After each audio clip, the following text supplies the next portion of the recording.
There we go. Okay, so the fun and games are over. Now the serious stuff. This is Jhana or bust. Okay, good or bust. So now is the time, all of the teachings, all of the advice, all of the photographs and refreshments. Now is the time to stop, be still, putting everything away. No past, no future.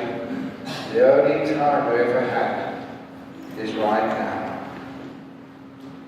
This is the most important moment now. And what you're experiencing right now is the most important thing. And in meditation, all you do is to care for this moment. And care for this moment. And care for this moment. Because you're not trying to get anywhere. You're not trying to do anything. You're just caring and appreciating this incredible moment called now. And soon you get so peaceful, so happy, and so still. Meditation is what happens now, not in the next moment. You're not going anywhere. You're being here. Being here as fully as you possibly can. At peace with whatever you're experiencing. Opening the door of your heart to this moment, no matter what it is. Not judging it, but totally embracing whatever you're experiencing in this moment. That's called loving kindness. It's called unconditional mindfulness. It's called being at peace. You do that long enough, and your mind gets so peaceful. You've never experienced such a peace ever before. So beautiful, so delicious. You understand the bliss of meditation. So it's there for you. So stop doing things, and then everything happens. Don't chase enlightenment. Sit still under the Bodhi tree. Open your heart, and enlightenment falls right into your hand. As easy as that.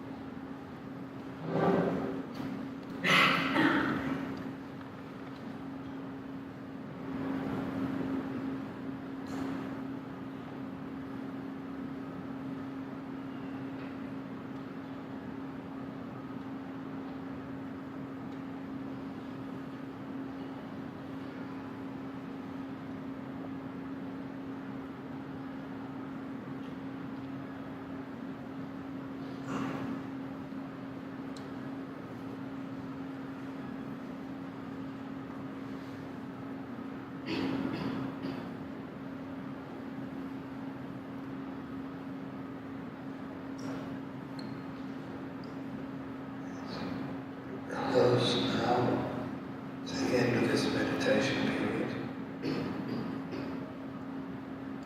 How do you feel? How peaceful is your mind? And why?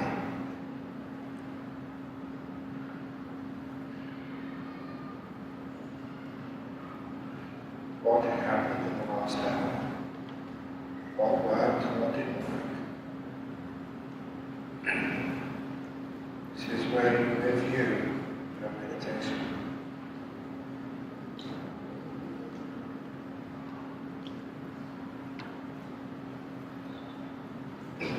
So you learn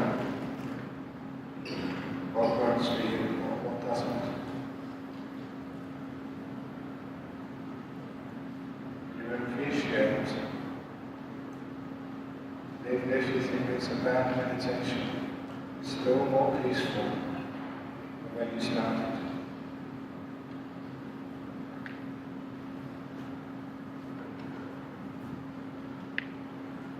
now invite you to watch 3 more breaths. At the end of the 3rd breath, you may open your eyes. End meditation.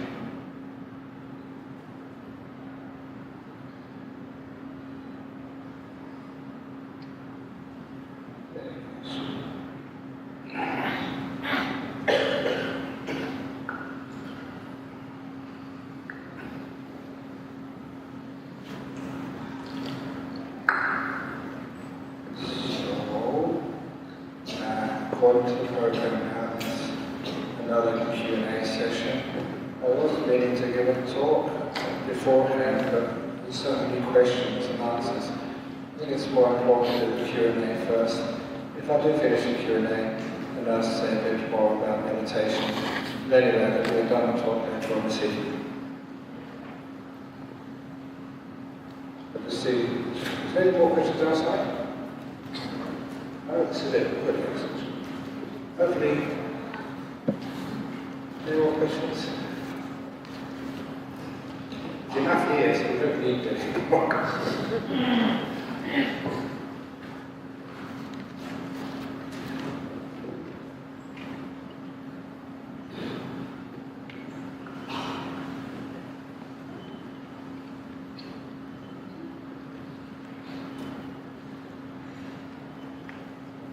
Anyway, I can start now. First question, 3 sadhus to Ajahn. If a gay couple are not legally married, but they are a couple, if they cheated and betrayed his partner, is he breaking the precept? I would actually say yes, you are, even if you're not legally married, because it's like civil relationship. You're committed to the person. So if you're committed to a person, you've got a gay marriage or a gay relationship, you cheat, it's almost like adultery. I would say yes. It hurts, just like anybody else. During meditation, I saw an orange light, sorry, not orange. I thought that was a sign you were happy. I saw an orange light in a vast space of darkness. I recognized the sound sensation and tingling sensation from afar. Am I moving in the right direction? Yeah. So the sound sensation, tingling sensation from a distance, it means you're focusing inside, you're seeing an orange light in a vast space of darkness. Soon that orange light becomes beautiful, so delightful, and that's really a good limiter. So you're going in the right direction. A person may be a regular meditator, but yet he may not be able to have nothing in the mind in the last moment of life, as he still has flashes of thoughts and pictures in his mind. Why is it so? Sometimes, even if you're a meditator, remember the last moment idea in Buddhism. They always say the last moment is the most important. That's not quite correct.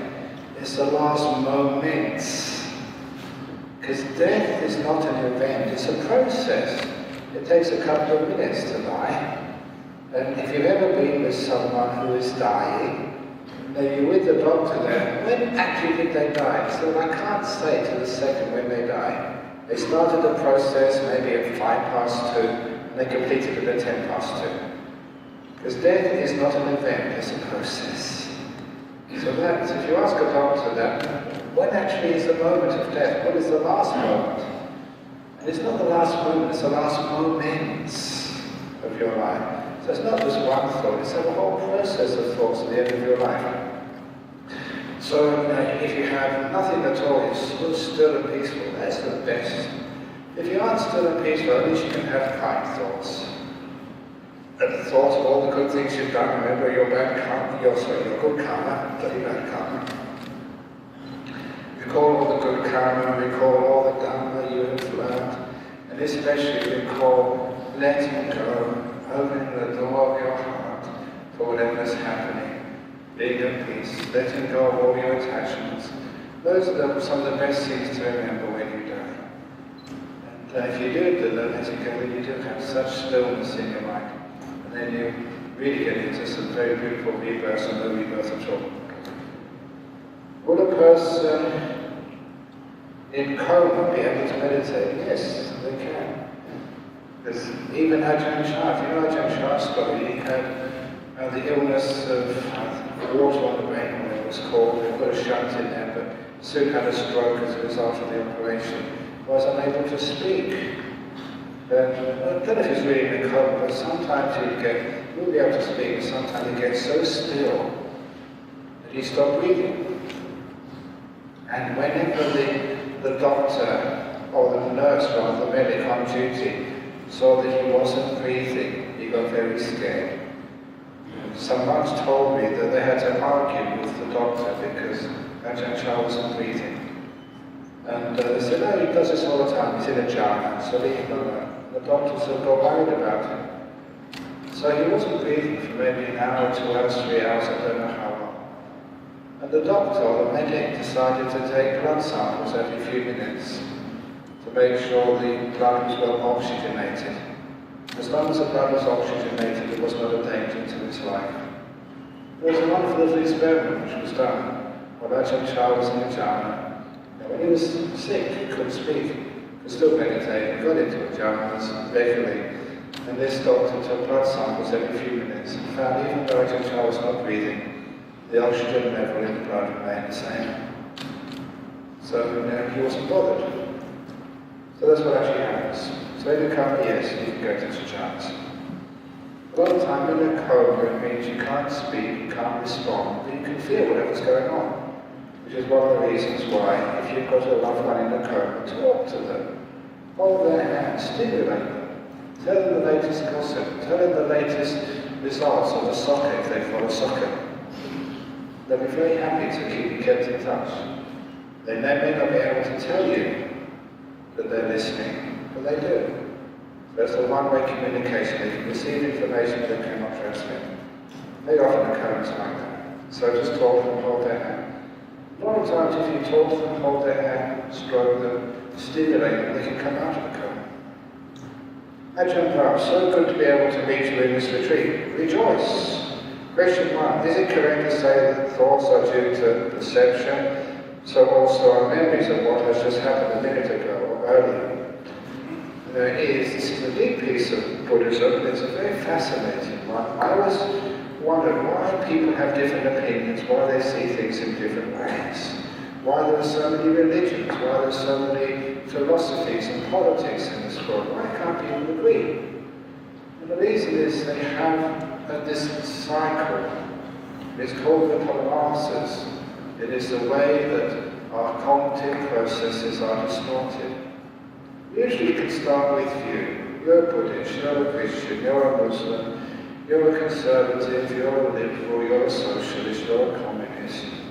Once you start with a view, then you perceive according to your view. What fits into your view, you allow into perception. But what doesn't fit into your view, which challenges your view, you can't even perceive.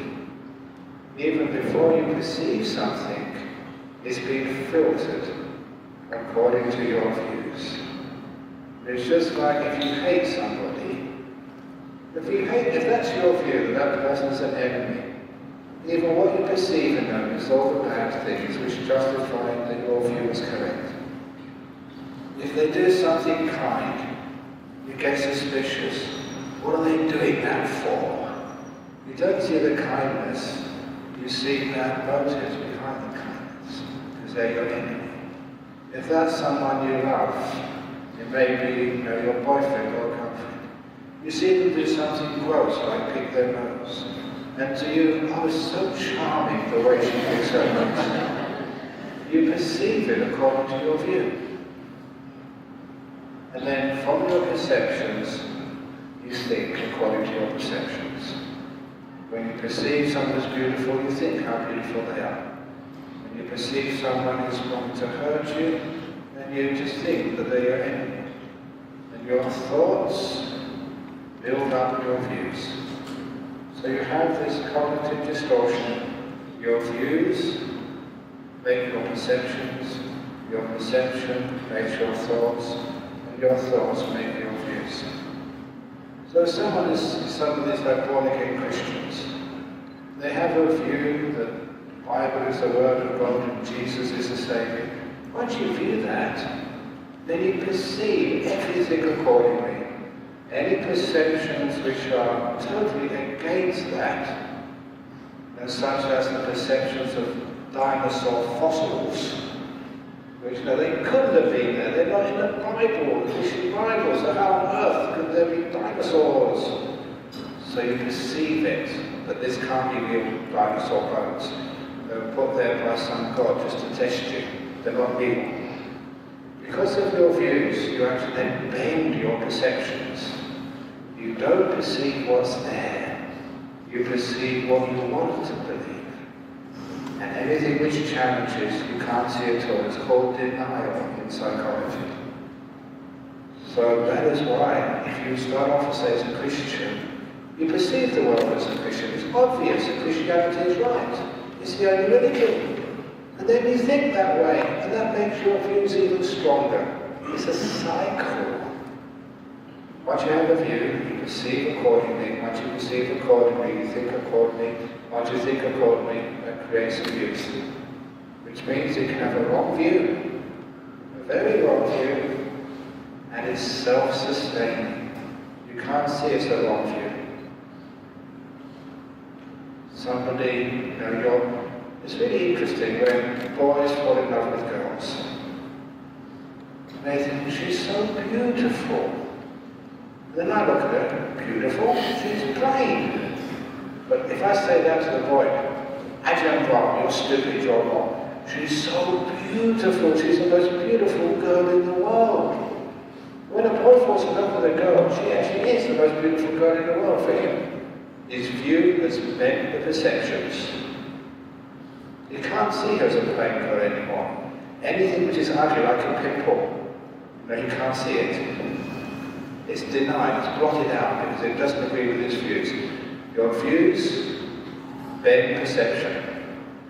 Because you perceive the girl, oh, she's so beautiful, she's so charming, and therefore you think of her as such a beautiful girl. And you think she's so beautiful, she's so wonderful. That becomes your view. She is wonderful. Later on, when you split up, your view is that she's such a selfish brat. That's your view. And you perceive accordingly. You can see just the reason why she's selfish. And any kindness in her you just blot out of your perception. And because you view her as being selfish, then you think of her as selfish. And that just reinforces the view. The evidence is there. This is a way of cognitive distortion, which the Buddha said. The only way to overcome that. So you don't bend your perceptions. Your perceptions are accurate. Is to overcome what we call the 5 hindrances, especially the first 2, desire and ill will. So you don't see what you want to see. You don't plot out what you don't want to see. Those are the first 2 hindrances, desire and ill will. You see what's really there. But only when desire and negativity are gone can you trust your perceptions.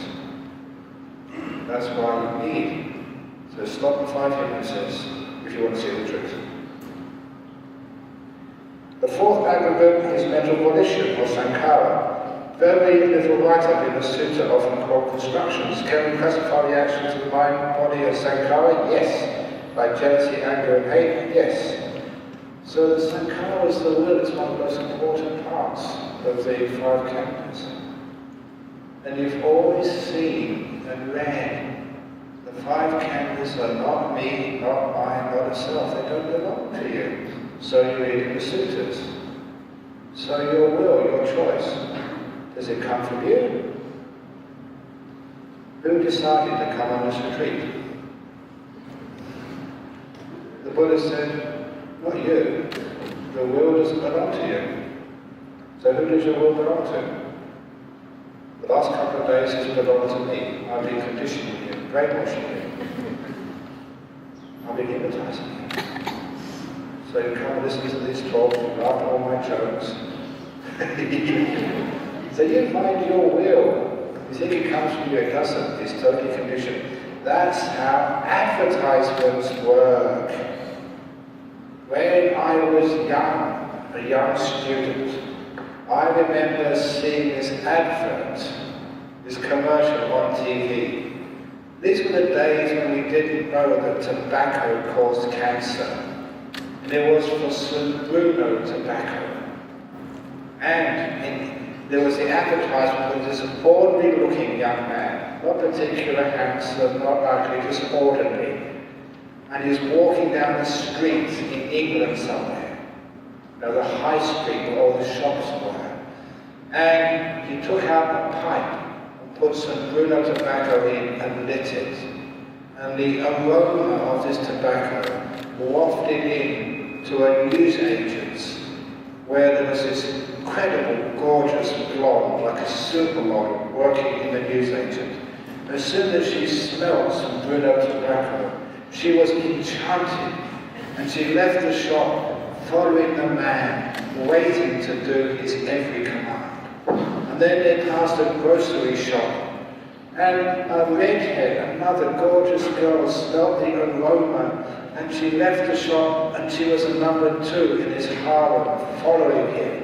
And then another beauty, after a few more minutes, all these incredibly beautiful girls were following this guy, because St. Bruno tobacco is irresistible to females. That was a marketing trick. Who would believe that? It's such a stupid advertisement. But I know someone who actually bought some Bruno tobacco and tried it. I did.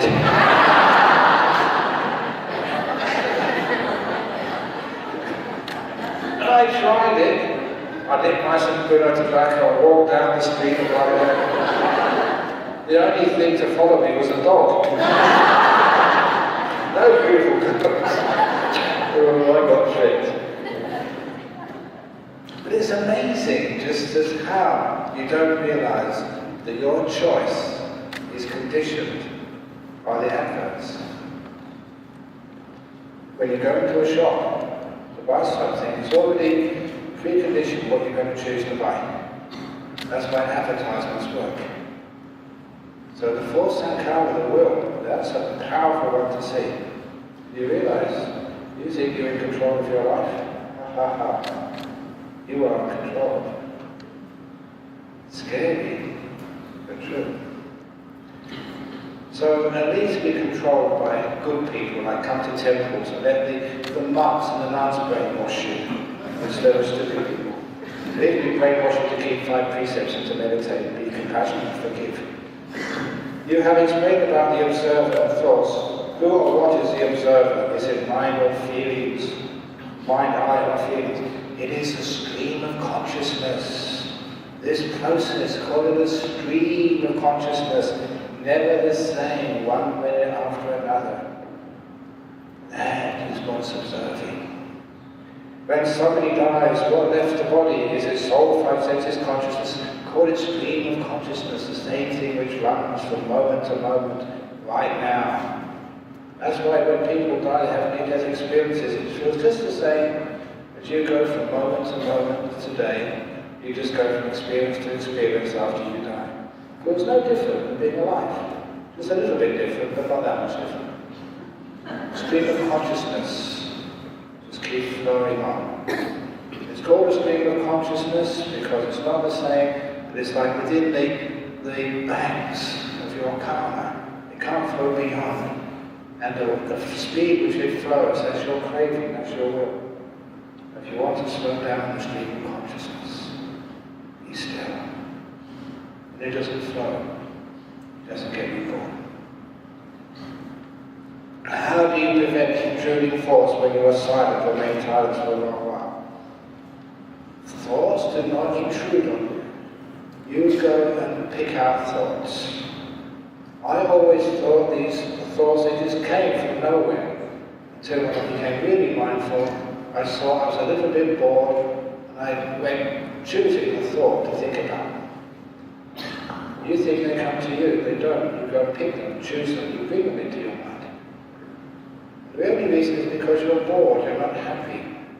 So the more happiness you have in meditation, the more joy you have in meditation, the more impossible it is for the thoughts to come in. That's why delight and joy are such an important part of meditation. Once the mind gets very, very happy, peace is just so incredibly beautiful. Then thoughts can't come in.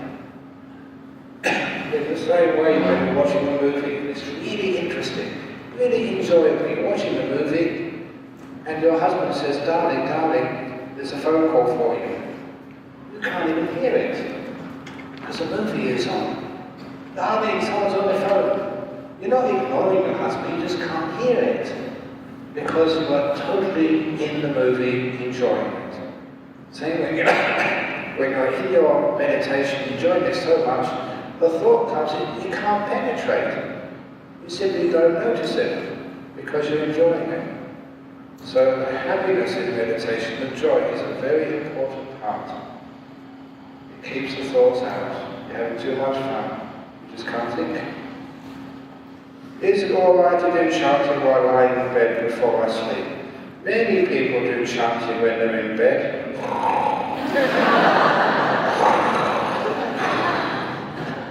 That's another form of chanting, snoring chanting. But if you want to do chanting while you're in bed, of course you can do chanting while you're in bed. You can chant anywhere. So it's really nice if you do some chanting, any way you want. And if you do it before you sleep, yeah, you can do some chants, but don't do the funeral chants. Other chants, okay. Is it that too much meditation I did yesterday that can cause my mind to be very alert and I couldn't sleep much last night? Yes, exactly. Because sometimes when you do lots of meditation, you get very, very still. You don't need to sleep because you're not exhausted. So there are times when I do lots of meditation, when I'm busy, like talking, you have to sleep because you've been busy all day and you get tired. If you've done nothing all day just to meditate, you don't need to sleep because you're not exerted, your brain doesn't need anything. So that happens quite often. But if that happens to you, a very peaceful day, very wonderful meditation, lots of energy, when it gets time you're supposed to go to sleep, please go to bed, because your body needs a rest. Your mind doesn't, but your body does. So stretch out on bed, rest your body, and just meditate in bed. Meditate and just be in the present moment. Just be peaceful, be kind, but don't worry about the time. If you have an idea of the next moment, know the night is very long. But if you stay in the present moment, the night is only 1 moment long. You have a very peaceful time, lay in bed, perfectly awake, resting the body, but the mind is alert. Why does Mahayana Buddhism say that rebirth takes place after several weeks, and that the energy continues to linger around, there was still one Buddha who said the birth takes place immediately upon death? Why is it contradictory? I thought high-level meditation must have been an eye-level decision. It's not contradictory, but in Theravada we have this thing called the Abhidhamma. And I'm old enough now, I've got enough respect, I'm not afraid when people criticize me. The evidence is convincing. The Buddha never taught the Abhidhamma. It came after the time of the Buddha. It's the Abhidhamma which says that everything happens just one moment after the next. They just confuse things. But it doesn't really matter because you might just as well say, as soon as you're dead, you get reborn into this intermediate state, the actual body. So you don't get reborn straight away. That's actually true. Most Theravada monks who meditate, they know that when you die, you don't get reborn immediately, unless you say you get reborn into that after-death state. Just change of words. But you don't take a rebirth straight away. It usually takes a long time. I don't know why. There's lots of evidence to suggest 49 days. And I say that because one experience I had when I was in Thailand, the daughter of the treasurer got cancer. And so because there was a close disciple of our monastery, we counselled her. She was a very good meditator, a very good girl. And so when she died, we did the funeral. So I was one of the monks who did the funeral service for this girl. And a few weeks later, the treasurer came really early to our monastery. And I talked to him and said, why did you come so early today? So I came on the first possible transport. Because this morning something weird happened. No, there's a family of maybe 12 or 13 people. Daughters, sons, cousins or something. And the Asian way of having breakfast, you have the dishes around and everyone sits around. Having breakfast. Remember the old ways before you had tables and chairs? So lots and lots of dishes, everyone sitting around. He said one of his daughters said, oh, I had a strange dream last night. There was a sister who died. They came to me in the dream and said, I've stayed here long enough, I'm taking my leave, I'm going now. When she said that, everybody stopped eating. And one after the other, every person in that house had the same dream that night. About 12 or 13 people. They all had the dream that this girl would come to them in their dream, said, I've been here long enough, I'm leaving now, I'm taking leave, bye-bye. Now it was so spooky, 30 people having the same dream. He got on the first transport, and he came to see me and said, what's happening? And I said, your daughter has come to take leave. Of course that's what happened. But then something clicked in my mind. I thought, I know when she died. I know today, and I got the calendar out. 49 days. Exactly. There was a time, so that's a bit of evidence, that somebody that died, very good Buddhist, stuck around for a while to make sure everything was done well, and then left. So usually they stay around 49 days, and I think it's tradition, I'm not sure why they do that. But anyway, they usually stay around. The other story I'd like to say is about this Thai lady who was married to a Chinese. I think it was Chinese from Hong Kong. And she never trusted her husband. She always criticized her husband, George. And she came to see me one day and said, look, I'm dying, my illness is terminal. And I can't trust that man. But George probably won't even do me a proper funeral. So I want to ask you, Ajahn Brahm, if the temple organizes and pays for my funeral, then in return I'll give half of my unit to the temple. I said, well, I can't do a deal like that, I'm a monk. But I referred to my committee. And the committee talked about it. It was actually, the funeral would cost about 6,000 Australian dollars, and the house would be worth about 30,000, 40,000, half of it. So the committee said, that's a good deal, we accept. So they accepted, but I had to arrange a funeral for her when she died. And then she said that it's now in the will that half of her property will go to the Buddhist Society of West Australia. So after the funeral, I'm not going to go to her widow and tell him, give us the will, give us the money now. We're not like that. We just let him sort of get used to the fact his wife had gone. And when I saw him, he said, have you got a will yet? I'm very sorry, Ajahn Brahm, I can't find it. Oh, never mind. Because you're a monk, you're not sort of one of these people like a debt collector working for the money sharks, loan sharks. So I just let it go. And the weeks went past, and he still hadn't come up with the will, he couldn't find it, so he said. And then he came to the monastery early in the morning with the will. He could not give it to me quick enough. So what happened? He found it. Yes, I said, well, please take it. What happened? I woke up in the middle of the night. My wife, George, you know where the will is. Give it to the monks straight away. He was so terrified. His wife's ghost had come to make sure he gets that will and gives it to the monks. He knew where it was all along. He was just lying. And his wife, the ghost, came along and just made sure he got their will to the monks immediately. And I really felt so sorry for him. He was terrified. So sometimes that's why we stay around a while, after we die, to make sure we give the will to the temple.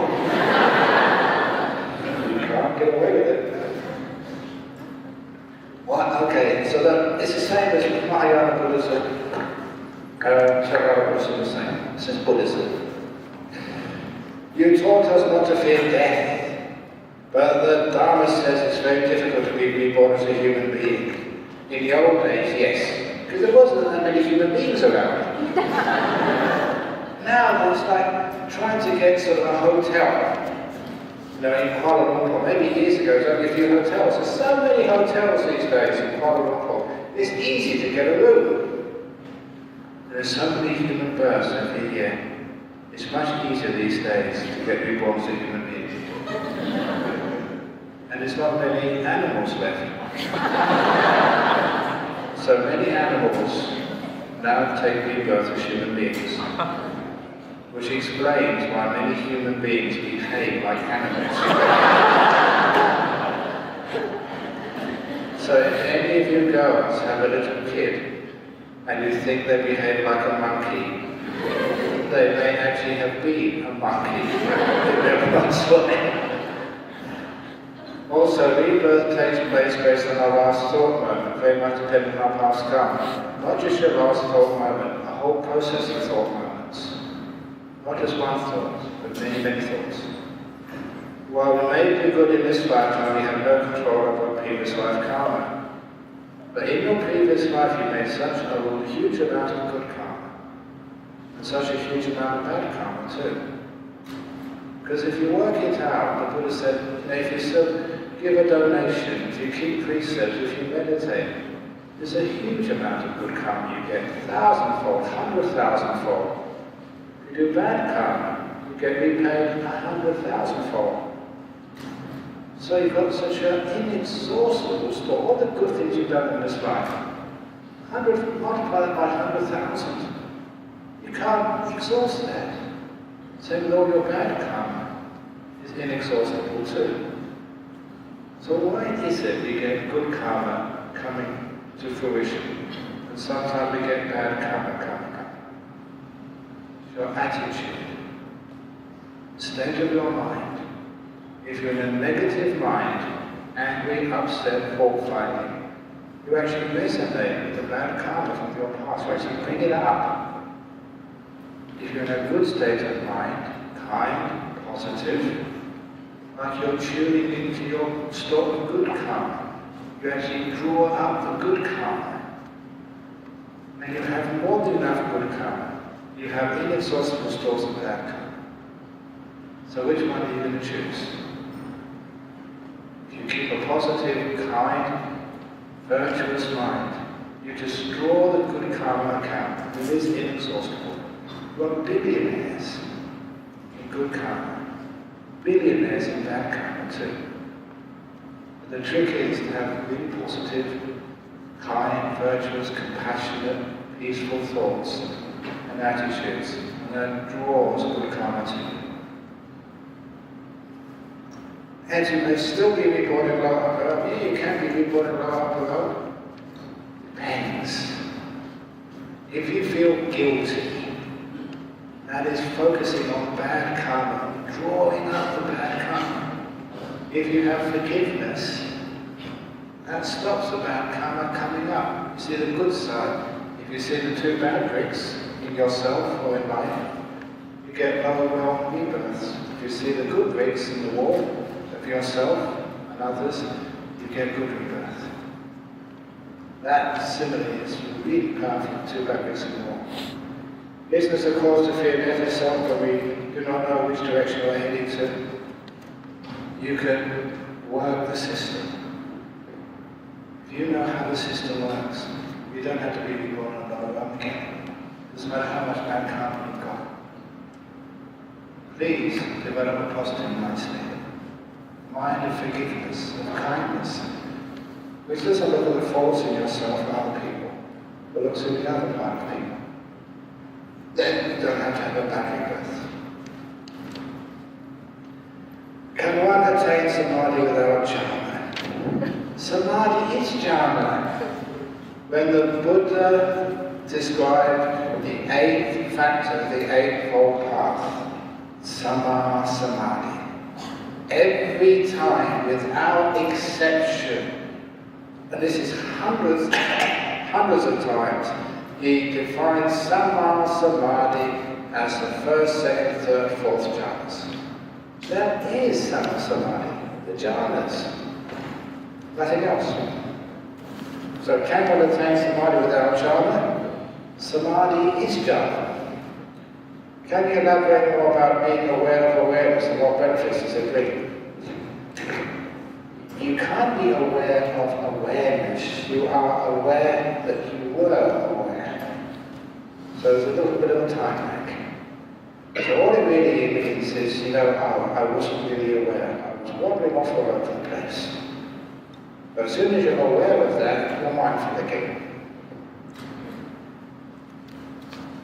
So a lot of time, mindfulness is quite natural. Mindfulness is what happens when you don't do things. When you just simply hear instead of going somewhere. Thank you so much for the past few days. I learned and understand more about meditation. Enjoy the way you teach. I can remember for a long time. Do come again when I forget some of the teachings. That means I have to come tomorrow. Because you forget so quickly. See you in real person better than listening from YouTube. This is not the real person. This is just 5 candles. This is not the real me. There's nobody in here. This is just an apparition. Love your hee too. Yes, red packet already in the box. Silent. But what's in the red packet? Is it emptiness? Ajahn Brahm, you say that nothing is higher than everything. So today I give you the highest gift of all. Nothing.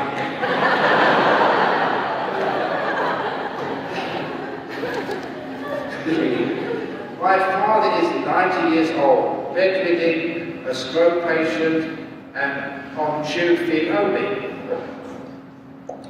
He has been in and out of hospital many times, had a few close calls. We have given him permission to go, but he's a strong-willed person and unable to let go unless my mum goes along with him, for my observation. In fact, he gets angry when we tell him to let go.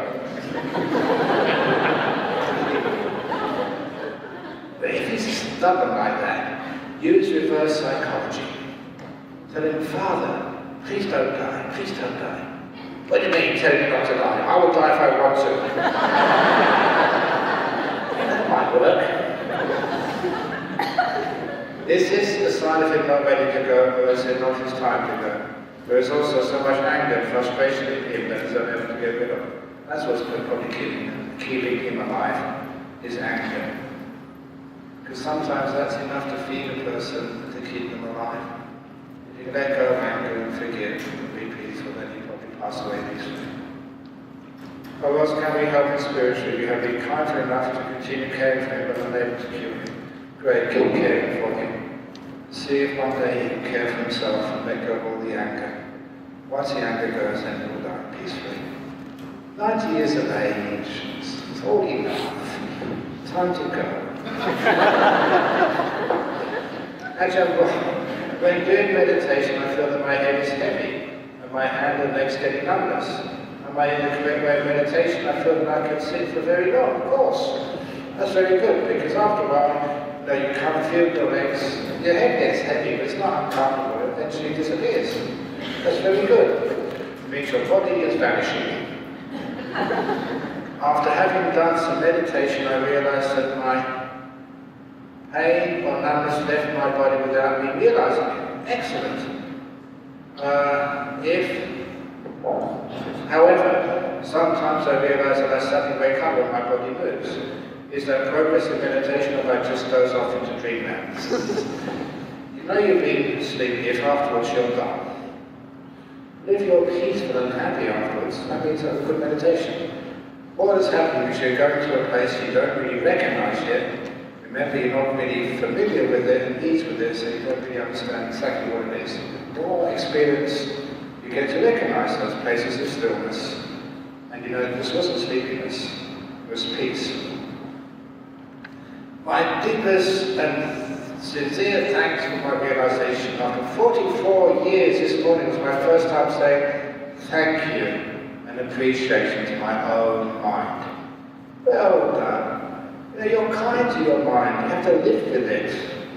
44 years old, you've got many more years, you're stuck with your silly mind, you might as well get to sort of understand it and like it. You can get divorced from your husband, you can separate from your wife, you can move away from your children, you can put your parents into old people's home, but you can't put your mind into an old person's home. You're stuck with it, even into your next life too. So because you're stuck with it, it's about time you said thank you and appreciate and kind to your mind. And start having a good relationship with yourself. Not fault-finding, but forgiving your mind. Be the best of friends. Your mind may not be perfect, but it's good enough. Sharing your 70% or lower my expectation of being perfectionist. And perfectionists are a pain in the butt. It's because I can never match them. Can you match perfectionists? They're just, you don't like perfectionists at all. They're not human, actually they're never perfect. They just hide their mistakes. Everyone makes mistakes. 70% is the best. Introducing the words kindfulness, which I'm going to apply into my daily life and listen to meditation too. Wonderful. Oops, my greatest thanks to Ajahn Brahm's mind too, So saying thanks to my mind too. So your mind and my mind are now friends. Is there a force that determines the birth of a soul or conscious mind? Since we know that mind will end its existence in Nirvana. Yes, that force is craving. And if you know Star Wars, may that force not be with you. Is there more questions? Oh my goodness. There's endless questions. Crikey, no more questions this evening. Okay, this is it. How do you deal with fear of ghosts? I can never sleep well, especially in a hotel. Ghosts are nice, they're cuddly, they're really helpful. Ghosts can tell you the lottery numbers. So if a ghost comes in a hotel, don't chase it away. Come over here. Got any lottery numbers? If they say no, now you can get out. True story, a ghost story. One of my disciples, this is many years ago, and he was aboard the builder's labourer. Now, he didn't do well at school, so I got a job when he was only about 16, helping mix cement and do stuff in the building site. And because he was just low down in the hierarchy, he had to stay behind one Friday evening to clean up the building site. And he was there by himself. It was an old house in Perth, and no one was around. And he was walking on the outside of the house when he heard a sound. Put your hand under here. Put your hand under here. What was that, he thought? There was no one around. He thought he was imagining things. So he started to move when he heard the sound again. Put your hand under here. Put your hand under here.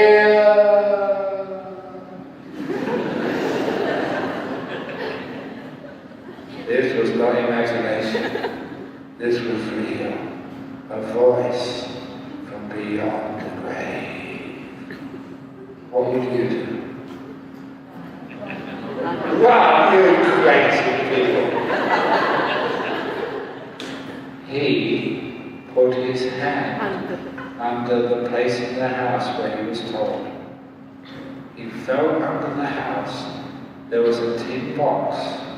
He pulled it out. It was full of thousands of Australian dollars.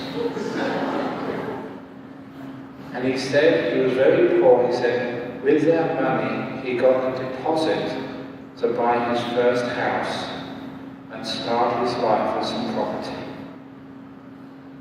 That money had been put in there by the previous owner, who did not like paying tax.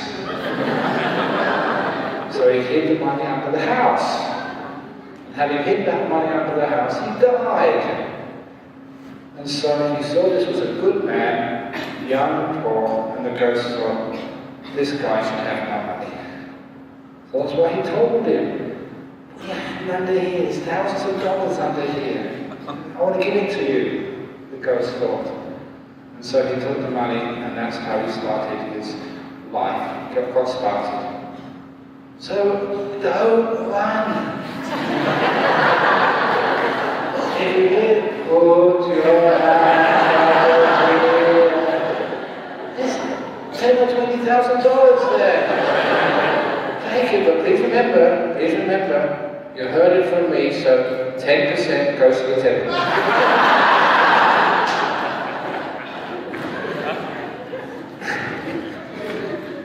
Okay, so that's how you deal with fear of ghosts. Nothing to be afraid of. They're really great ghosts. They help you in so many ways.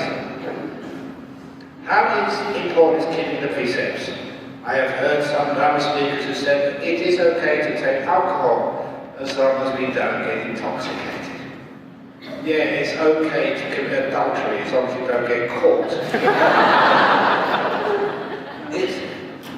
They say just take a little bit of alcohol, just a little bit, doesn't mind. I say, yeah, okay, just do a little bit of murder, just a little bit of stealing, so you don't get caught. And even a little bit of alcohol is bad for you. So, because I have another saying that the man takes a drink, then the drink takes a drink, then the drink takes a man. Everyone thinks they're in control, just a little bit, you think. Just a little bit of flirting with my secretary. They think they're in control. And before they know it, they're in bed. Because one thing leads to another, you can't stop it. That's why we draw the line, 5 precepts. You keep those 5 precepts, you're safe. So it is not good to take alcohol as long as you don't get intoxicated. But I totally disagree with such views. Well done. I find it very misleading, especially if it comes from someone who is supposed to be practicing the Dharma. Please comment. Usually people who say that because they're not keeping the precepts themselves. So they justify it because they like a little bit of alcohol. So they say, well, I take a little bit of alcohol, so I say it's all right to take alcohol. I'll confess to you something. About a year ago, somebody gave me, and I received it, a bottle of Johnny Walker whiskey.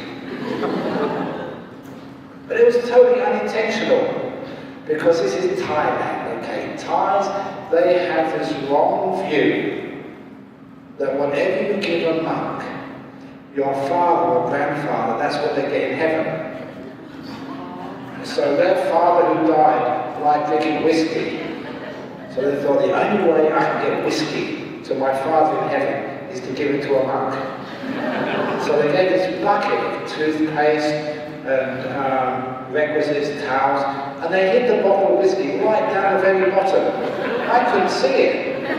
So sometimes you give me these gifts, like a robe or something, and you hide the whiskey inside the robe. And I think, oh, it's just a robe. So I accepted this bucket of stuff, and I didn't know what was in it. And I sent it down to the kitchen, and these Amigarakas, these attendants came up afterwards. Ajahn Brahm, do you realise you have just accepted a bottle of whiskey? I've been tricked.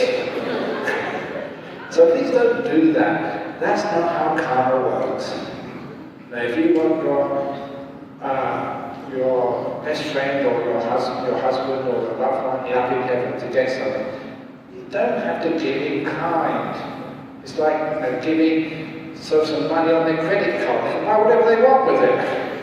So just make good karma, share the good karma, share the merits with them. You don't have to give the monk the whiskey. If your father liked drinking whiskey, you wanted him to have something. Doesn't work that way. But yet, I received alcohol, but it's unknowingly. So sometimes people do break the precepts and they justify it by telling other people it's okay. It's not okay. Can chanting be the substitute for meditation to develop still mind? And can we step in stone from journey to chant? Not really. Because the chanting is too active, it's not still enough. You do chanting at the very beginning, just to calm you down, but it only goes so far. You have to do meditation to go very deep. The actual monastic Christianity seems quite similar to Buddhism. It says some correlation. Yes, there is. You know why? Because in early Christianity there weren't any monasticism. They borrowed monasticism from the Buddhists. There was a Buddhist monks who were in Egypt, in Lower Egypt, a long time ago. That's Vihara of Alexandria, 4 AD. He wrote all about Alexandria and what we now call Egypt. He said there's lots and lots of monks down there. And Christian monasticism started from the Desert Fathers in Egypt. So they got their start from Buddhism. And they adapted their monastic tradition to Buddhism. So if you look at Christianity, Jesus never wanted people to be monastics. Where did monasticism come from? It came from Buddhism. And they adapted it to Christian teachings. Dear Ajahn Brahm, thank you for this lovely meditation class and a good teacher. Did you just send out meditative energy for all of us today? Curious. Just feel the mini burst of energy when meditating. You don't do this consciously, but it's true. But I've noticed in my monastery in Perth, when someone has a very deep meditation, usually me, everyone else has a deep meditation. It's like, we tune into one another. So because I have a good meditation, then you do too. But when you have a bad meditation, that stops me. So stop it. So you do tune into one another. Yes, if you're meditating with a good meditator, you get more peaceful. Thank you so much for all your teachings. I am one of those people who used to listen to your talks on YouTube and fall asleep. Well, I suppose you need to sleep. I went through my depression last year. Your Dhamma teaching is one of my saviours putting through this too will pass. May you be well and happy, always. Yeah, I don't do what you say. I'm going to be well and happy because I choose to, not because you want me to. Anyway, I'm going to be well and happy anyway. Thank you. Very good. Because these teachings, they do help with depression. They're powerful teachings. So it's really good. Share them with people, especially when they're depressed. When you are old and realise that your kids no longer take care of you and you are bedridden, can you ask doctors to inject you with lethal injection to end your life like euthanasia? If you do it yourself, maybe, but don't ask doctors to kill you because the poor doctors will feel guilty about that. But you're old, your kids no longer take care of you, which means you don't have to take care of your kids. You are bedridden, you can meditate. At last, you're free of all the burdens and duties. You don't have to cook, you don't have to clean up, because the people in the hospital do that for you. Oh, what joy, you can actually be a monk, be a nun, and be in bed. The most comfortable place in the world, in bed. With nothing to worry about, you can really get into meditation. So try meditation first of all. And then, if you meditate now, learn how to do it while you're still fit. When you get old and in bed, you have the most wonderful time. How can you socialise if you don't drink? Easy. When I gave up alcohol, I was still a student at university. And I thought, this is it. I will not get invited to any more parties ever again. Who wants to be with someone who doesn't drink alcohol? But I got invited to even more parties. Because they wanted somebody sober to drive them home. That was me. I was great. More invitations to parties. And you can tell this to your kids. Now I'm a monk, okay, I don't play around. I was a young man, you like girlfriends. And the best time of a party was when you found your girlfriend, you went into a dark corner, canoodling. I think you know what that means. Just young men, young women enjoying themselves. When I was taking alcohol, I was not really aware of the best part of the party. With your girlfriend in the corner. But as soon as I gave up alcohol, I can enjoy every minute and I remember it. And so you guys drinking alcohol, you're missing out. What's the point of going to a party? You don't know really what you did or what happened. You get in big trouble too. So that's why you have much better time socializing without drinking. And you can still be yourself, you can still be happy. And especially if you're socializing in business. Don't take alcohol. All the other people in the office, especially your bosses, they take alcohol, they get drunk, and they let you know all the secrets. You are sober. And also, if you want a promotion, get out your mobile phone and take a few photos.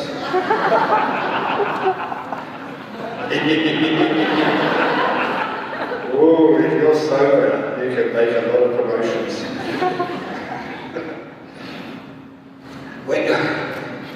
When your boss reacts differently to you and do not give you promotion, that you are hard-working, that you're not in the best class in school because your teachers are prejudiced towards you, as you are in Malay, how do you react to this? Again, when they're drunk, take a photo of them. Say, I just happen to have this photo of you when you were drunk, boss. Can I have a promotion? So it is. But don't worry about promotions. What's the point of getting a promotion? More money? You don't have enough money anyway. And I say, if you have a promotion, you still don't have enough money. But what you do have is more stress. People are stupid. It's better not having enough money which you earn now, than not having enough money when you get to the next level and have more stress. But it's a job you've got, that's good enough. If you're ready to forgive and make peace with others, but others are not ready to do so, what should you do? Well, you forgive them, you've done your duty.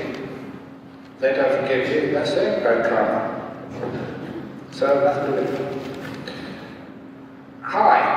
How do I socialise with others who consume alcohol and I don't? I just said that, it's very easy.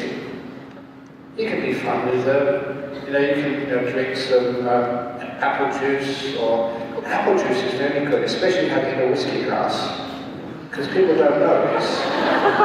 It looks like whiskey, it's apple juice. Or if you like a wine party, put some ribena, which is nice and red. It looks like you're drinking wine, but it's not. So you can actually socialise with people, talk to people, they're your friends. You can still be happy, they can be more happy. And again, when they start getting stupid and drunk, it's amazing the secrets they let out. Especially if you're socialising with another company. Dear Ajahn Brahm, I would like to know what are your thoughts on the use of marijuana and its effects? Okay, if it's for medical use, I've seen a lot of times people have like cancers or chronic pain, and it can be used as a medicine. And if it's for medicine, really medicinal usage, then why not? It relieves people's pain, which is like the heroin derivative morphine. So if it's for that use, fine. But if it's for someone who thinks that it's like alcohol, then it just really messes up your mind. I know that because I was born in 1951, and I was in London, swinging 60s, when a lot of my friends were taking marijuana. And the only reason, this is honest, the only reason I never took marijuana, my best friend took a bit and got caught. And I remember going on the bus back from school, and he was telling me how his parents were so upset, how his life at home was a real mess. Because his mother and father were so worried about him, having been caught smoking marijuana. And at that time, my father was on the edge of dying. And I thought, if I took marijuana, and my father found out, it would kill him, literally. I couldn't do that to my dad. So I didn't know why. that marijuana was bad. I was only a young man with the peer pressure of your friends taking marijuana. But I said no, simply because my father was sick and I loved him. I just couldn't do that to my dad. And many of those friends who took marijuana, they went on to the next stage and the harder drugs. One of my friends from school, he went to Cambridge too to study medicine, became a heroin addict. And it was such a great tragedy. This brilliant young man thrown out of Cambridge because he was an addict by that time, stealing from all his friends. Now I was in Thailand at this time, otherwise he'd have come to my house and stolen from me, he couldn't help himself. I saw him about 15 years ago, a brilliant man who should be helping people get rid of their illnesses, should be a great doctor, and he was earning some money mowing people's lawns. Just a simple gardener. And a life which was ruined. And I saw many people like that. So, marijuana, I thought too, you can just take marijuana, it doesn't lead to other things, but it does. It's just a dangerous thing. So, good on the Buddha for saying drugs and alcohol are against the 5 precepts. I would also like to know what are your thoughts on music as a healer. Try, because it calms people down. Depends what type of music. If it's what they call gangster rap, the hip hop, that's not very good music. It sends a bad message. It's nice and peaceful music, calm music, great, wonderful. 2 more questions and I'll finish with the questions. During one time of my meditation, I encountered one incident. Sorry. That's not what it says here. You burp during meditation. I felt my hand came off suddenly. I quickly opened my eyes to see, but it is there, nothing dropped off. Is there any way to solve this problem if it happens again? Haven't I been teaching you to let go? If it falls off, let it go. It's only a perception. The mind is tricking you. Your hand doesn't fall off that easy. So it's only a way of perceiving. It's just good fun. Leave it alone. Your hand will be there with the rest of the body afterwards. Before meditation, I feel cold. Once I start meditating after a while, I start to sweat. Is this normal? Yeah, of course it is, because when you start meditating, you're not doing anything. And so your body does not need to burn so much energy. But it takes a while for your metabolism to slow down. It's the same thing as when you drive the car. When you park it, the engine is still warm afterwards. It takes a while to slow down. So all that's happening is you're meditating, you're cold at first, but your body is still creating heat because it doesn't realize it's got to slow down. It doesn't need to pump so much blood, it doesn't need to burn so much fuel. And eventually it realizes it doesn't need to metabolize so much, so there's no excess heat and you get cooled. So this is very natural. I have a headache after meditating for greater than 30 minutes. Why is this happening? Usually because you're trying too hard. You're stressing out. So relax. Relax to the max.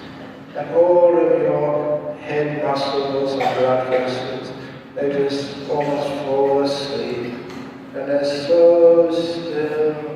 They're so peaceful. There's not an ache in the body. Everything is loose. And all the little crow's feet which go around your eyes, all the worry lines, all vanish. You get so relaxed that meditation is better than Botox. You come to the retreat for a weekend. When you go home, they think you've been to a spa. wow, you look so refreshed. You're like you've taken years off your life. Yes, you have. You've been to Club Med, Ajahn Brahm, spa for the weekend.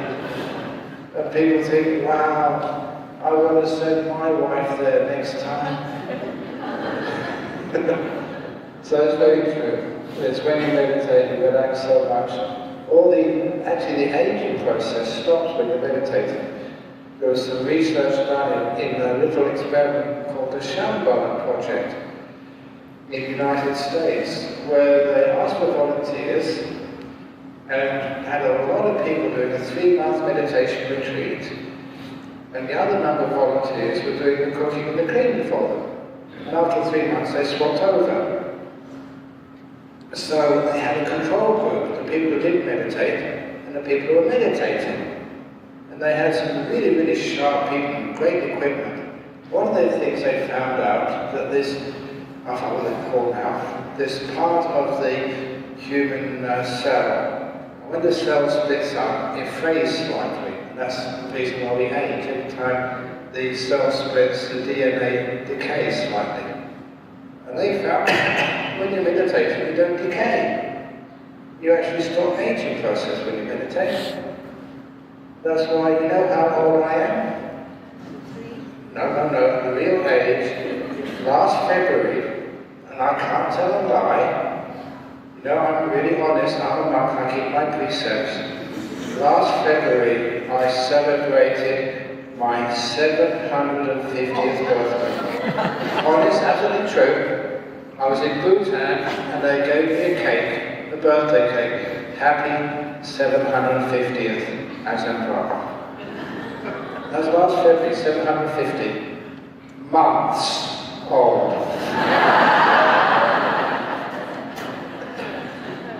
62.5 years is 750 months.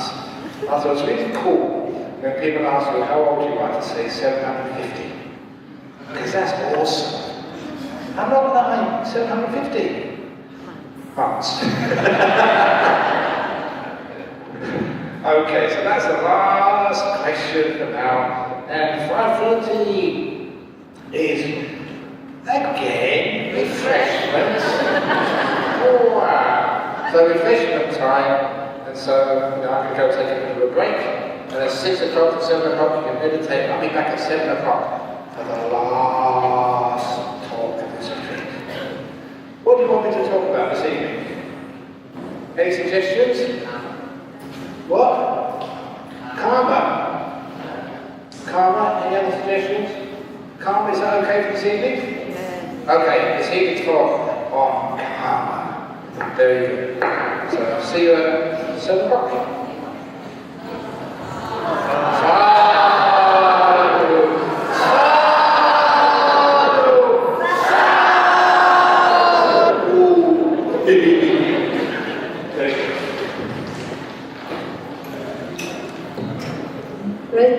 Big thank you to Ajahn Brahm for all the questions and answers. It's been very entertaining and enlightening. There are 2 announcements here. For the group photo, you may download it from the Friends of the Vihara Facebook. Okay. The second announcement is that please drop your name tag into the box that is been provided at the counter in front of the entrance. Great big drink is being served. You may, it's a self-service, help yourself. And as what Ajahn has said, this is Club Med of Ajahn Brahm. Last session of meditation from 6 to 7. Enjoy and use the activity, make full use of this opportunity to do your meditation, whether it's sitting or walking. Thank you.